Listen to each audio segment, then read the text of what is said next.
everyone, welcome back to another HollanGood review. Today we're taking a look at their new Triceratops. So this figure was a huge surprise to us collectors. The Triceratops was not featured on their little teaser poster that they announced months and months ago for all their 2024 releases. So yeah, this was a very big surprise, but a welcome one.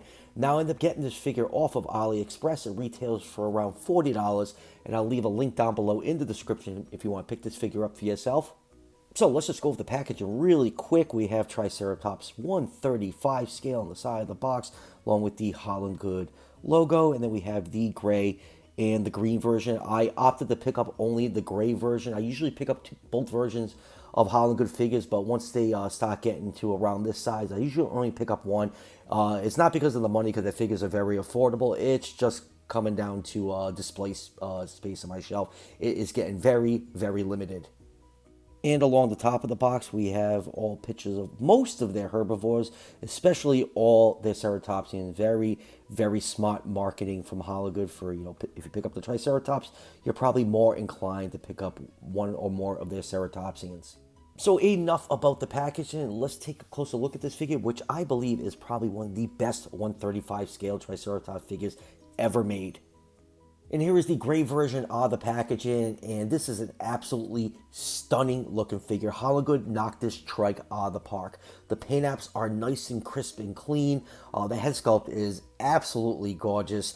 And I went with the gray version because it kind of reminds me of my Path of Titan Zeo Triceratops with the charcoal skin. But this thing is just absolutely great. Like I said earlier, probably the best 135 scale Triceratops figure ever made.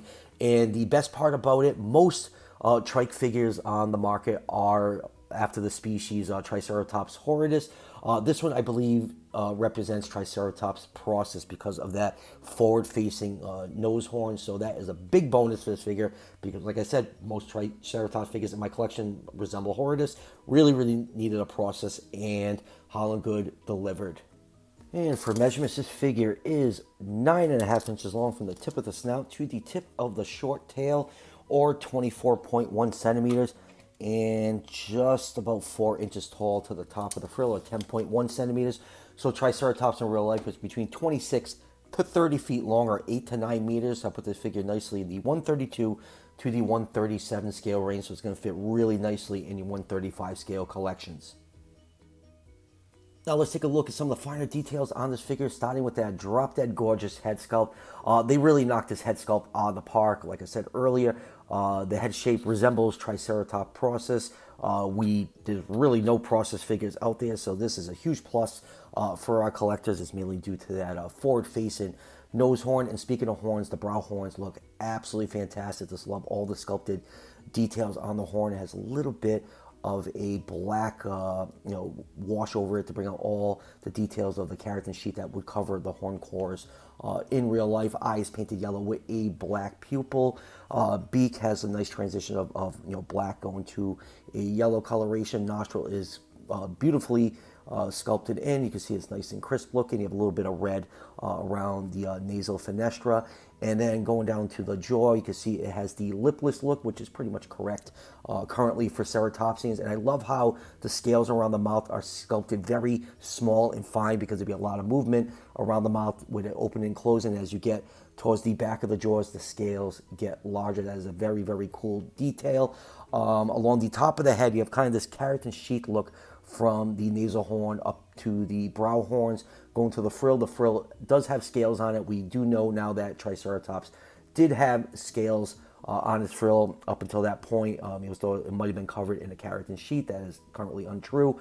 It's just a small patch of scales on there. So around the fenestra, Triceratops did not have fenestra on its frill because it did have a solid frill. You have these really large scales sculpted in. It gives the appearance that it does have a fenestra. That's probably my only knock against this figure. But like I said, we only have a small patch of scale impressions from the frill. So that's just purely speculative. And then going down to the body is big wide and powerful looking, especially above the hips. You have all these nice black stripes along the back, mixing in with light gray, which is the main coloration of the body, and little hints of orange throughout. And you can see some osteoderms peppered throughout. Looks like it kind of follows the Lane specimen impression for the scalation on the figure.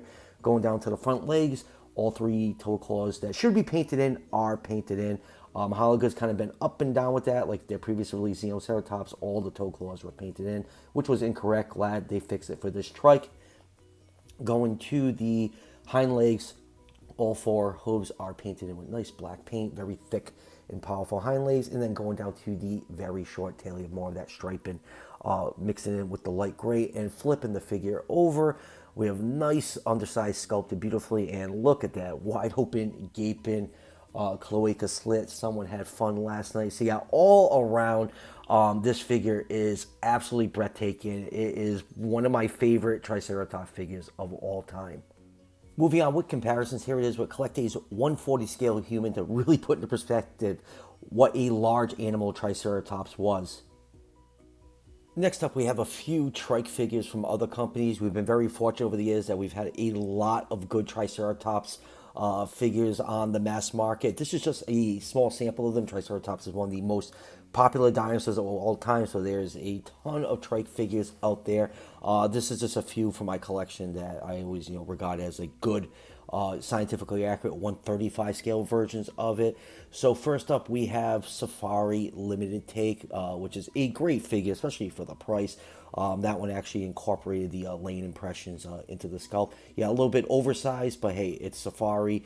There's a different budget than working with what PNSO and HollanGood does. And speaking of PNSO, here it is with their first Triceratops Doyle. I've had this figure for years, and it's always been kind of one of my favorite Triceratops figure, especially with those devil red eyes. Always just absolutely like that look, and plus the little quills popping up in the back.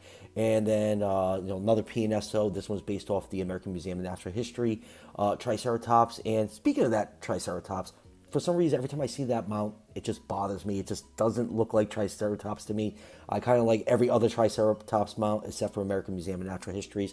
Maybe mainly because the frill is heavily reconstructed with plaster. It just never looked right to me. But that's me nitpicking. And then finally, we have the Beast of the Mesozoic 135 scale Triceratops. You can see that one incorporated the keratin sheath look on the frill. This was actually sculpted like right before the skin impressions were found on I think it was a Canadian specimen of Triceratops. So yeah, lots of good options out there, but HollanGoods is definitely my favorite out of this bunch.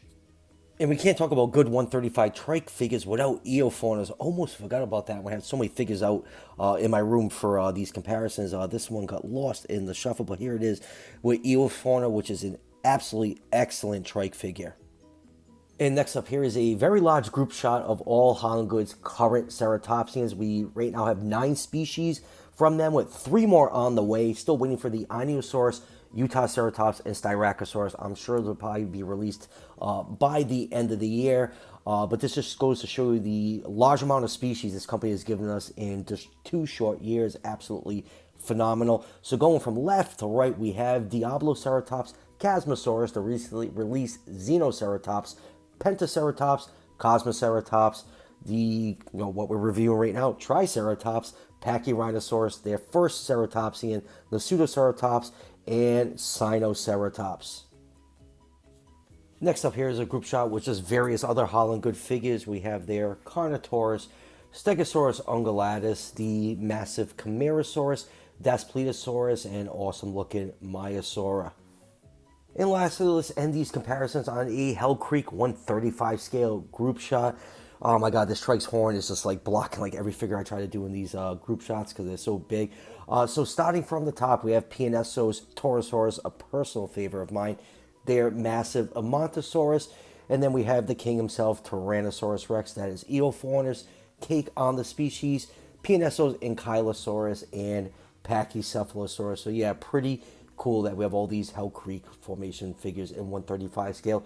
Definitely a lot more they can make, so hopefully HollanGood answers the call with like Thetzalosaurus, Anzu, and a few others. So final thoughts on Eofauna's Triceratops. This is one of the best figures they've made so far. Like, I am really, really impressed with it. It's a big, hefty, bulky figure. The sculpt and detail is so well done. The paint apps look a lot more premium, for HollanGood standards compared to some of the other figures. I know, like, with the Xenoceratops, just those white squiggly lines that they add to a lot of their figures just make the figures look a little bit cheap. Not the case with this one's paint apps are just great. Head sculpt, absolutely phenomenal, and it's a Triceratops prorsus, which is also a bonus. My only small critique is just those scales on the middle of the frill. It gives the impression that the frill does have finestras, when in actuality it doesn't. But I do appreciate the artistic liberty with those very, very large scales. So all around, this thing is absolutely stunning. Highly, highly recommended. My opinion, the best 135 scale Triceratops figure out on the mass market. So that will do it for the review. Like I said earlier, the link to buy this off of AliExpress is down below in the description. And really don't have too much new stuff coming in. I think the next figure I've coming in is at the end of October, the Jurassic World Reimagined Carnotaurus. Really not on the hunt for too much right now, so maybe I'll just go back and review some older figures on the channel to fill up some time. So stay tuned for all that. As always, if you're enjoying the content on this channel, show your support by hitting that subscription button just below the video. Each subscription helps out the channel tremendously and is greatly appreciated. And I'll see you guys for the next one.